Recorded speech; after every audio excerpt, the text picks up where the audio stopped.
পড়বে? কারণ আলেম জানে ইসলাম ছাড়া অন্য কোনো পথ খোলা নাই। এটাই কেবলমাত্র পথ। এর বাহিরে আমি যেতে পারবো না। এর বাহিরে গেলে কবরে ধরা খাবো, এর বাহিরে গেলে হাসরে ধরা খাবো, এর বাহিরে গেলে মিজানে ধরা খাবো, এর বাহিরে গেলে পৌঁছিতে ধরা খাবো।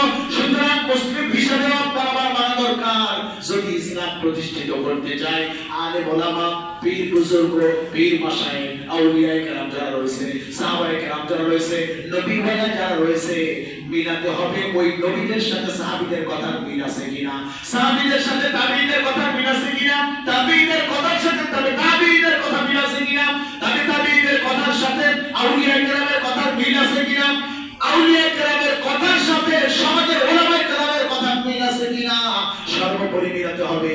আরে ওলামা, আউলিয়া কেরাম, সাহাবায়ে কেরাম, তাবিঈন, তাবিঈন, পয়গম্বর যারা যে কথা বলেছিলেন প্রত্যেকটা কথার সাথে ক্যালকুলেটর করে মিলাতে হবে। আর সেই ক্যালকুলেটরের নাম কি? কোরআন। কোরআন এবং হাদিসের সাথে যদি হুজুরদের কথা না মেলে, হুজুর আপনাদের কথা মিলল না, আমি আপনার কথা নিতে পারবো না।